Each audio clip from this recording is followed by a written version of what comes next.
Hello and welcome to PGurus channel. I'm your host Sree Iyer. It is episode number 19 of Daily Update with Sridhar. Sridhar ji, namaskaram and welcome to PGurus channel. Namaskaram and good morning to all.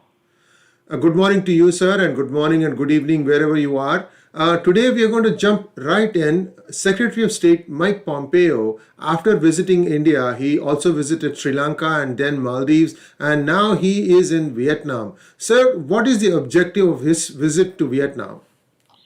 The objective of the visit to Vietnam is to continue to build this new coalition in the Indian Indo-Pacific area. The discussion has now shifted from mere South China Sea to the broad Indo-Pacific coalition. Vietnam enjoys an extremely positive and warm relationship with India. Vietnam has invited India to be part of the ASEAN summit. My thoughts are that it is possible that Pompeo was persuaded to go to Vietnam, and it's what you call ceremonial and figurative type of footprint, which is to say welcome and be part of the great coalition, and we all will work together towards a common purpose. The common purpose is to make sure that there is sovereignty maintained and the maritime interests are protected so that all nations can seamlessly trade. And the common threat in all this is China. So that is the thematic. Offshoots of this New York Post article being snuffed out by or not being put on by Twitter and Facebook is that now all the tech CEOs, Google, Facebook, Twitter, and others are being grilled by the US Congress and Senate committees. So yesterday we saw the opening remarks of Mark Zuckerberg and Sundar Pichai. What do you make of this? What do you think is going to come out of it? Is this something like a foundation stone being laid for tinkering with the 230? Do you think the 230 section will completely go away? What are your thoughts on this? Well, I think that there are essentially three elements that has come out of what triggered this was naturally the Hunter Biden story being suppressed and not being advocated. That's number one. Number two sets of principles that were used, and I think which was brought out by one of the senators, namely that you used a framework which is called as the unverified story or fact checking. It did not meet the fact-checking criteria for the Hunter Biden story. But on the contrary, that there was a story that came from China about some specific incident, and that was featured, and you kept it going on the channel for almost 60 days before the fact-checking rule was applied and taken out, having done enough damage. So therefore, there seems to be a distinctly biased and two sets of rules being followed.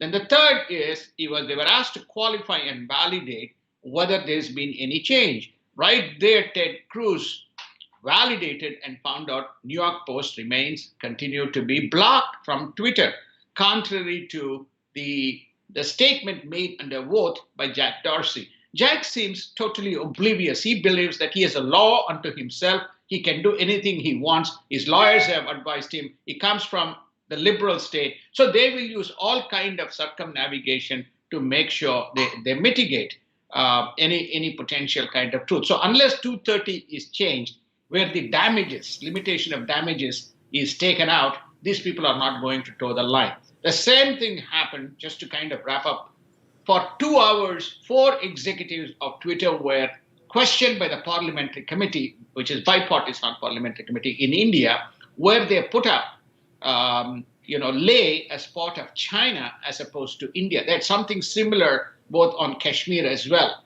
Now, these guys have become unilateral rules, and they just have been legally briefed to kind of stand by and go on making the same statement, albeit shamelessly in pursuit of people's agenda rather than the truth, right? And they use convenient tools which doesn't stand the current set of rules, and they use that as a basis to justify themselves, creating a problem. Well, this is something that has played out in the past also. After the alleged Russian tampering with the 2016 elections, Facebook executive Sundar Pichai and others were also grilled over by the various committees in Washington, D.C. But somehow Mark Zuckerberg talked his way through it without as much as even a slap on the wrist for Facebook. How do you think this time things are going to be different?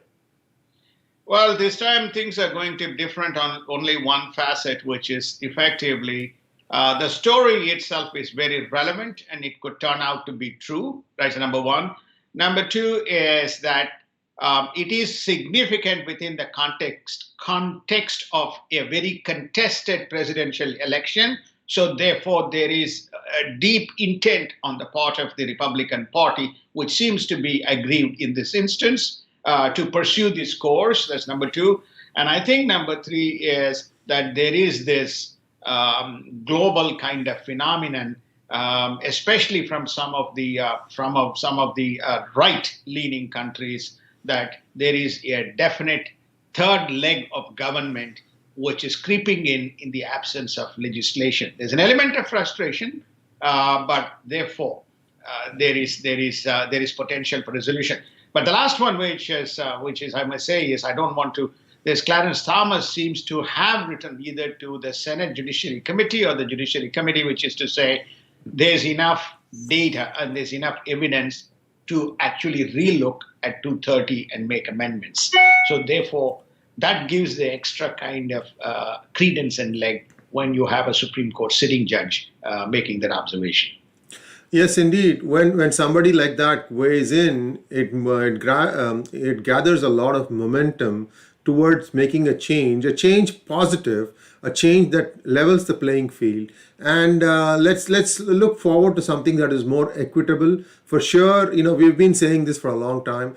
PGurus is perceived as someone who is right wing, although we believe we are center.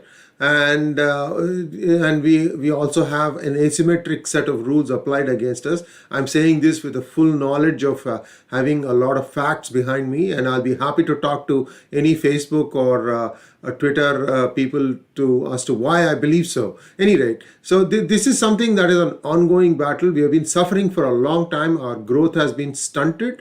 I'm sorry to go on a rant here, but let's get back to our topics of the day. On economy, now the stimulus has completely died down. The efforts to get it going, perhaps Nancy Pelosi and Steve Mnuchin figured that now even if something comes out, it's not going to make a difference one way or the other for the election. What are your thoughts on that? Is that going to be laid at the door of the Democrats or of the Republicans? What are your thoughts, sir? Well, I think that just to recalibrate your point. The discussions have gone on, Steve Mnuchin and Nancy Pelosi, the discussions have gone on with no resolution in sight, no convergence in sight. It does not mean that they would not do anything which helps the economy to go forward. Because if they don't do something, that is going to be visible in the opinions of kind of people which do matter. Of course, politics always prevails over policy. Unfortunately, that's the case. So there are two schools that are going on. One school of thought is that should Biden win the election, he has no motivation. Democrats will have no motivation to resolve this in a lame duck session. So which could be that for almost 60 days, there may not be a resolution unless an executive order is passed by president, and which could become contentious. They may choose to do that. So the market sentiments of the past 2 days is a reflection of those sentiments. That is namely whether there is going to be a potential stalemate and delay. So on a near-term basis, whether there's going to be economic consequences as a result. That's why the market went down yesterday, close to almost 3.4%.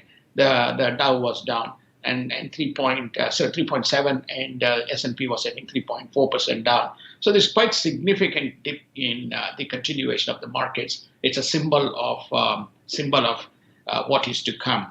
This has also not been aided by reports coming in, which is to say, JP Morgan stating, hey, if it's an opinion, right? So everybody's if Trump wins, the markets could go by X percentage. On Goldman then backing by saying if Biden wins, then the market can go. So all these things kind of come into play in the sentiments of the markets. In my view, as I mentioned yesterday in our daily discussion, that what you see is you just have to hold your nose and weather the storm in the next 60 days. Eventually, the stimulus will come and the economy will rebound. Sir, we have a few minutes left. Let's talk about markets.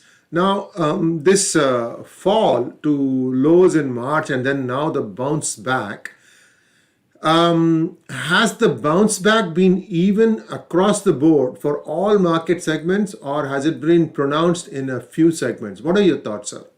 Well, I think that the markets have been favorable, unduly favorable in digital sectors, which has helped and enabled people to work and manage in this recalibrated economy, right? Effectively, you've got to stay home, order everything, everything comes delivered. You can do takeouts in restaurants. So the segments that has been very positively impacted, that's reflected in prices of Amazon, online content consumption, that's reflected in Netflix and Disney. Then online logistics companies, online infrastructure companies like Microsoft and Amazon as well in that specific segment saw its play. Tesla had a positive kind of impact because of it is about consumption. Believe it or not, the Ford reported record earnings for the last quarter because of the Ford vans being more vehicles being bought during the specific phase. So what it tells you is the market calibrates. The healthcare sector also saw an uptick because virus and the consequences of money being spent and the vaccination so the healthcare, biotech, the consumer discretionary industries, to some extent, less extent consumer staples, biotech industry. Then, of course, the infrastructure, which is the semiconductor industry. So you are seeing some of the consolidation again, which we discussed. So these sectors saw a big bump. We also saw, because of the dollar value, manufacturing showing a kind of an uptick. But banks, material companies, all of them saw dip in values. Yes, indeed. We've seen Wells Fargo Bank stock completely, crashing in the sense that it's in the low 20s. I haven't seen it go so low in a long time. So what is your prognosis for an expected recovery of bank stocks, sir? I'm just specifically sticking myself to banks because that's your real field of play. Well, I think the bank stocks will recover only when you see some uptick in movements on the interest rates. Most of the banks are, it is the net interest margin drives the underlying profitability, except for banks such as those who are in the M&A business, mergers and acquisitions, and fee-based business, which are banks such as J.P. Morgan, Goldman Sachs, Morgan Stanley. These are businesses, Bank of America. These are institutions which are reliant on M&A type of activity. So you did see some positive movement in both record earnings in J.P. Morgan, record earnings in Goldman Sachs, coming from the transactional and M&A fee-based businesses. Whereas those which are reliant on lending businesses like mortgages and credit cards and traditional corporate businesses, all of such businesses suffered. And worst among them in that sector is Wells Fargo. When do I see that coming back? I don't see that coming back up, before end of 2021 or maybe early 2022. Interest rates are going to be zero right through 2021. Yes, indeed, and we will have to wait and see how things play out. Sir, the last but not the least, today also the hearings are going to continue on these social media events, but on the main story, the Hunter Biden story, now more and more people are saying, both sides, right, that there is more truth to it than what meets the eye and so on and so forth. Per se, this is not a fabricated case. What are your thoughts? Because that's where I'd like to finish today's conversation. Based on all the initial indications, when you contrast the Russian interference story and the dog hunting that went on against President Obama, and then when you contrast it to this story, where you have um, where you have recorded interviews, initial data apparently pointing towards the evidence that there was some kind of activity that took place, which was within the knowledge of Mr. Joe Biden. There's very strong credence that there is some legs to this specific story.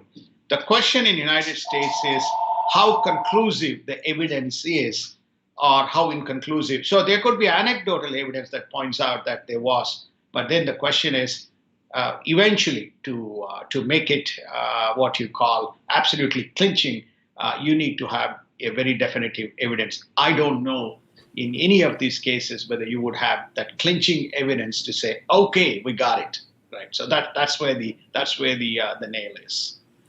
Well, that brings our episode to a close, and we'll be back again tomorrow at the same time. And thanks once again, Sridharji, and namaskaram. Namaskaram.